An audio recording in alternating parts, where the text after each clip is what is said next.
नमस्कार दोस्तों। अगर आपके पास क्या है BEd plus post graduation MA MSc की डिग्री आपके पास है तो आपके लिए नई फर्स्ट ग्रेड शिक्षक भर्ती जिसको हम पीजीटी बोलते हैं दोस्तों, उसकी घोषणा कर दी गई है दोस्तों। विज्ञप्ति जारी कर दी गई है और फॉर्म भरने की अंतिम तिथि है वो 31 जुलाई है दोस्तों। क्या कितने पद है, क्या परीक्षा तिथि रहेगी और क्या इसका सिलेबस रहेगा, संपूर्ण जानकारी आपको लिख कर बताऊंगा जिससे आपको कोई कंफ्यूजन ना हो दोस्तों। जो भी साथी हमारे साथ जुड़ रहे हैं वीडियो को लाइक शेयर और चैनल को सब्सक्राइब करते जाइए दोस्तों। अगर आप भारत में कहीं से कहीं किसी भी राज्य के निवासी है और अगर आप कर रहे हैं फर्स्ट ग्रेड की तैयारी या आपके पास पोस्ट ग्रेजुएशन प्लस बीएड की डिग्री है तो इस भर्ती से चूक मत जाना। पहली बात दोस्तों, इसका पेपर बहुत ही आसान आता है, बहुत ही सरल आता है दोस्तों, इसलिए तैयारी करना। और सबसे बड़ी चीज है वेतन देख लेना एक बार, यानी जिस दिन आप जॉब लगोगे ना पहले मंथ का वेतन ही आपका 50,000 रुपए रहेगा दोस्तों।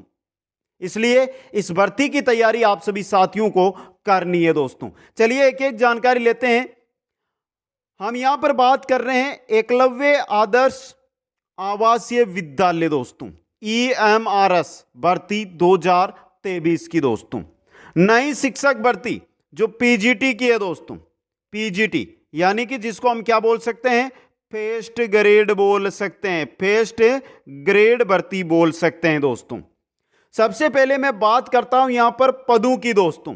पदों की अगर हम बात करते हैं तो कुल पद आए हैं वो है 2266 पद। कितने हैं? 2266, 2266 पद। क्यों तैयारी करनी है आप सबसे पहले इसका ध्यान दीजिए, क्योंकि इस भर्ती की अगर आप तैयारी करते हैं तो सिलेबस आप जब देखोगे ना, नीचे सिलेबस बता रहा हूं कि इस टॉपिक से कितने क्वेश्चन आएंगे, यानी आपको ऐसा लगेगा कि इसकी तो तैयारी मेरे को करनी है, मेरे पास बीएड नहीं है वरना मैं भी इसकी तैयारी कर लेता दोस्तों। समझ गए? दूसरी बात यहां पे आगे देखिए, फॉर्म तिथि।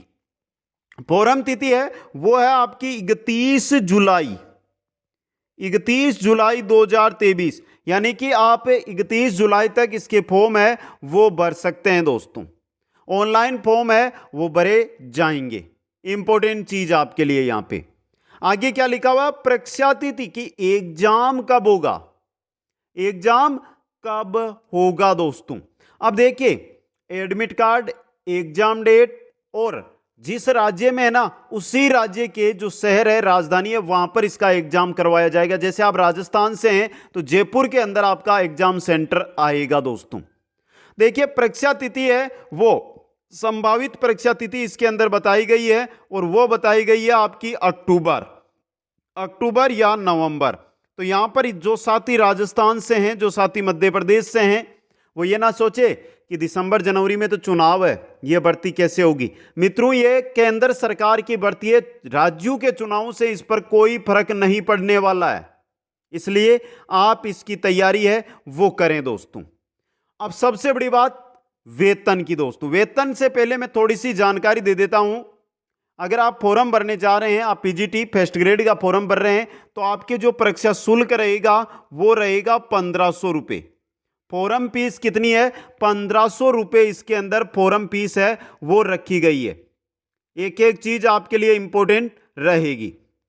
वेतन सबसे इंपॉर्टेंट चीज, वेतन की जानकारी भी हमें लेनी है। तो वेतन देखिए, पोस्ट ग्रेज जो पोस्ट पीजीटी यानी पोस्ट ग्रेजुएशन टीचर है, इसकी जो वेतन है वो लेवल 8 का है, यानी कि 47,600 से लेकर आपका मैक्सिमम वेतन रहेगा 1,51,100 रुपए। 47,600 से लेकर 1,51,100 रुपए आपका मैक्सिमम वेतन है वो इसके अंदर आपको देखने को मिलने वाला है दोस्तों।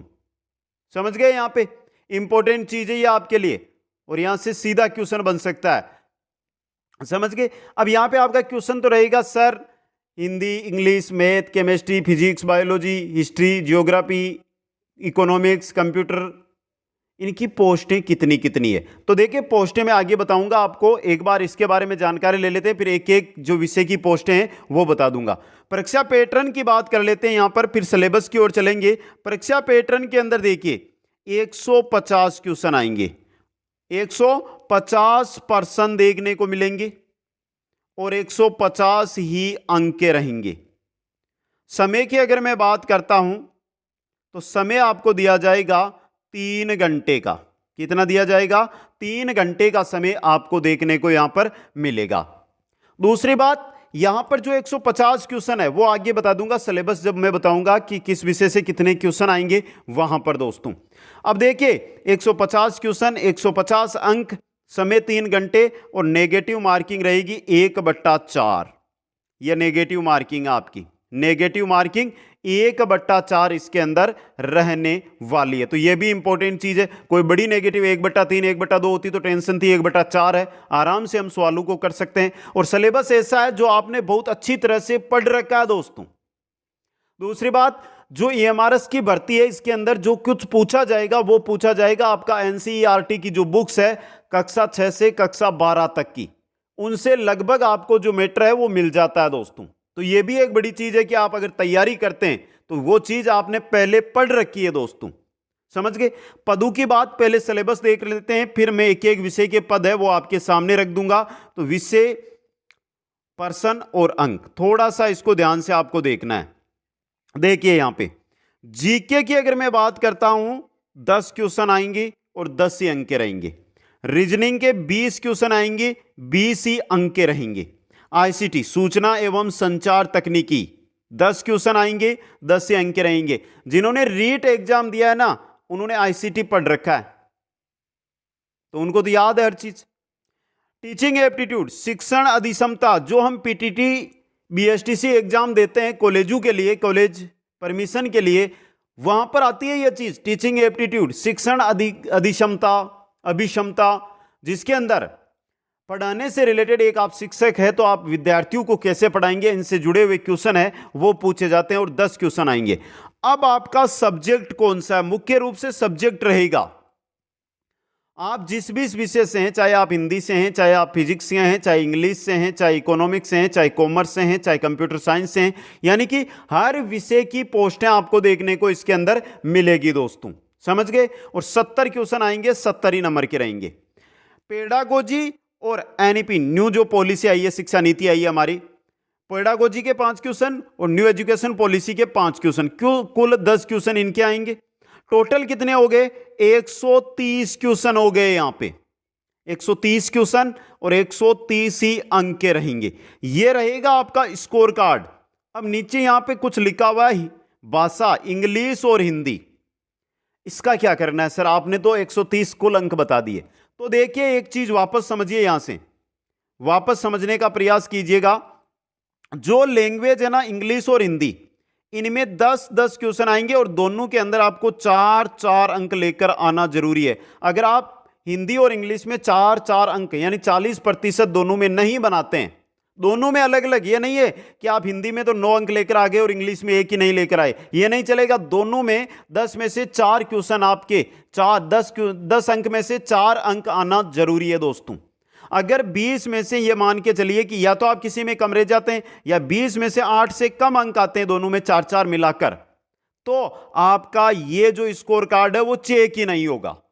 इसलिए सबसे पहले आपको भाषा है ना, इसको कंप्लीट करनी है। भाषा में ये मानकर चलिए कि आपको ज्यादा ना तो 5-5 अंक तो लेकर ही आने। अगर 5-5 अंक लेकर आ गए तब ही आपका 130 वाला जो ये मैटर है ना, ये चेक किया जाएगा, आपका स्कोर कार्ड जारी किया जाएगा दोस्तों। समझ गए? यहां पे ये सिलेबस है। अब देखिए जीके, बेसिक जीके पूछा जाएगा इंडिया लेवल का, बहुत ही बेसिक जीके आएगा, कोई दिक्कत वाली नहीं है। रीजनिंग वैसे ही सोल्व कर देंगे, जो साथी बीएड पोस्ट ग्रेजुएशन धारी है वो रीजनिंग को आराम से कर लेते हैं। ICT आपको पढ़ना है, टीचिंग एप्टीट्यूड आप पढ़ा सकते हो इस चीज को, अगर आपने एक बार पढ़ लिया तो इसको क्लास में पढ़ा भी सकते हो, इतना सिंपल होता है। सब्जेक्ट है आपका, और सब्जेक्ट के लिए साफ जो नोटिफिकेशन आया उसमें साफ शब्दों में लिखा गया है कि NCERT बेस है वो पूछा जाएगा दोस्तों। पेडागोजी आपने पढ़ रखी है, NEP आपने पढ़ रखा है, तो है क्या इसमें। और बाकी इतना भी नहीं कहा गया कि बहुत ही कठिन आएगा। पेपर भी जो स्टैंडर्ड रहेगा वो नॉर्मल स्टैंडर्ड का पेपर है, वो आपको देखने को इसके अंदर मिलने वाला है दोस्तों। तो यह सिलेबस है, जो साथी आज से इसकी तैयारी करना चाहते हैं वो इसमें लग जाओ। जो साथी राजस्थान में फर्स्ट ग्रेड भर्ती की तैयारी कर रहे हैं उनके लिए यह सुनहरा मौका है दोस्तों, सुनहरा मौका है। और राजस्थान में भी एकलव्य विद्यालय है, तो वहां पर आपको राजस्थान में ही नौकरी मिल सकती है। और वेतन देखिए कितना इसका अच्छा है। इसलिए जो साथी इसको देख रहे हैं ना, वो अपने जो साथी फर्स्ट ग्रेड की तैयारी कर रहे हैं उनके पास शेयर कर दो। जो साथी बीएड और पोस्ट ग्रेजुएशन धारी है उनके पास इस वीडियो को पहुंचा दो आप एक बार। अब चलिए थोड़ी सी मैं जो जानकारी दे देता हूं आपको, वो दे देता हूं दोस्तों। किसकी लेकर, वो दे देता हूं विषय कि किसकी कितनी है। तो जल्दी से देख लेना। जिस विषय से आप, इंग्लिश की अगर मैं बात करता हूं तो 246 पोस्ट है इंग्लिश की, समझ गए। हिंदी की अगर मैं बात करूं कि हिंदी की कितनी है, तो हिंदी की यहां पर पोस्टें हैं 200, बहुत अधिक पोस्ट है ये, मान के चलिए। मैथ की बात करता हूं मैं, मैथ्स की अगर मैं बात करूं तो मैथ्स की यहां पर पोस्टें आई है 244। कितनी है, 244 पोस्ट है दोस्तों। केमिस्ट्री की बात करूं मैं, केमिस्ट्री, और केमिस्ट्री वालों के लिए तो ये मान के चलो फॉर्म भर दिया नंबर आ जाएगा आपका। फिजिक्स की बात करता हूं, फिजिक्स की अगर मैं बात करूं तो फिजिक्स की है 179 दोस्तों, समझ गए। अब देखिए इसके अलावा बायो की बात करते हैं कि बायो की कितनी पोस्टें हैं, तो बायो की है 236, बहुत अधिक पोस्टें हैं दोस्तों बायो की भी। हिस्ट्री, इतिहास, इतिहास की अगर हम बात करते हैं हिस्ट्री की, कि हिस्ट्री की कितनी पोस्टें हैं, 185 पोस्ट है, तो अधिक ही है मित्रों। जियोग्राफी, जियोग्राफी, इंडिया जियोग्राफी पूछी जाएगी, यह भी याद रखना, राजस्थान जियोग्राफी आपको नहीं पढ़ना है, 154 पोस्टें हैं। कॉमर्स, कॉमर्स की बात कर रहा हूं मैं यहां पे, कॉमर्स की 140 पोस्ट है। इकोनॉमिक्स, इकोनॉमिक्स की कितनी पोस्ट है यहां पे, 161 पोस्ट है, इकोनॉमिक्स की 161 पोस्ट है दोस्तों।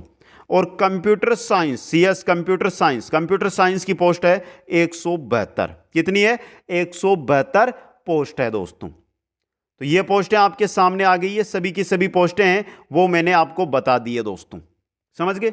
अब कुछ जैसे देखिए मराठी लैंग्वेज है, उड़िया लैंग्वेज है, तेलुगु है, संस्कृत है, बंगाली है, संथाली है, इनकी भी पोस्टें हैं दोस्तों। तो जो साथी इनसे हैं वो देख सकते हैं। बाकी जो साथी जैसे संस्कृत से भरना चाहते हैं, संस्कृत की 97 पोस्ट है, सर्वाधिक है। बाकी सभी लैंग्वेज की 20 से 25 पोस्टें आपको देखने को इस भर्ती के अंदर देखने को मिल जाएगी दोस्तों। तो ये भर्ती है आपकी एकलव्य आदर्श आवासीय विद्यालय में फर्स्ट ग्रेड, जिसमें 2266 पद है। ये मानकर चलिए कि बहुत बड़ी भर्ती है दोस्तों, जिसमें पेपर के अकॉर्डिंग देखें तो बहुत ही सरल पेपर आपकी तैयारी के सामने आएगा। इसलिए सभी साथी तैयारी जरूर करें। और कोई भी आपको डाउट है, कोई भी जानकारी आपको लेनी है, यहां पर यह बात करेंगे सीटेट की।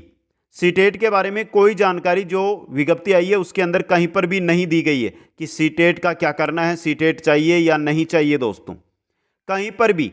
एज की बात करूं तो 40 वर्ष आपकी होनी चाहिए, एज 40 वर्ष से नीचे होना जरूरी है। बाकी जो ओबीसी एससी एसटी को छूट मिलती है वो छूट इसके अंदर भी आपके सामने रहेगी दोस्तों। सीटेट की कोई भी यहां पर बात नहीं कही है कि सीटेट होना आपके जरूरी है दोस्तों। बाकी जो कंप्यूटर साइंस से भर रहे हैं उनके पास एमएससी होना जरूरी है, एमई या एमटेक की डिग्री उनके पास होना जरूरी है दोस्तों। तो ये थी एकलव्य आदर्श आवासीय विद्यालय भर्ती 2023 फर्स्ट ग्रेड पीजीटी की। इसमें प्रिंसिपल की पोस्ट है, उनके अंदर अनुभव का काम है, तो वो पोस्ट शायद ही आपके लिए और थोड़ी सी कठिन भी रहेगी, जबकि ये भर्ती आपके लिए आपके लायक भर्ती है, जिसकी तैयारी आप वर्तमान में कर सकते हैं। कोई भी डाउट, कोई भी आपको जानकारी लेनी है तो यहाँ पे नीचे देखिए इंस्टाग्राम आईडी दिखाई दे रही होगी आपको, जिस पर जाकर तुरंत मैसेज करके आप जानकारी ले सकते हैं। आप सभी साथियों को बहुत बहुत धन्यवाद। जय हिंद, जय भारत।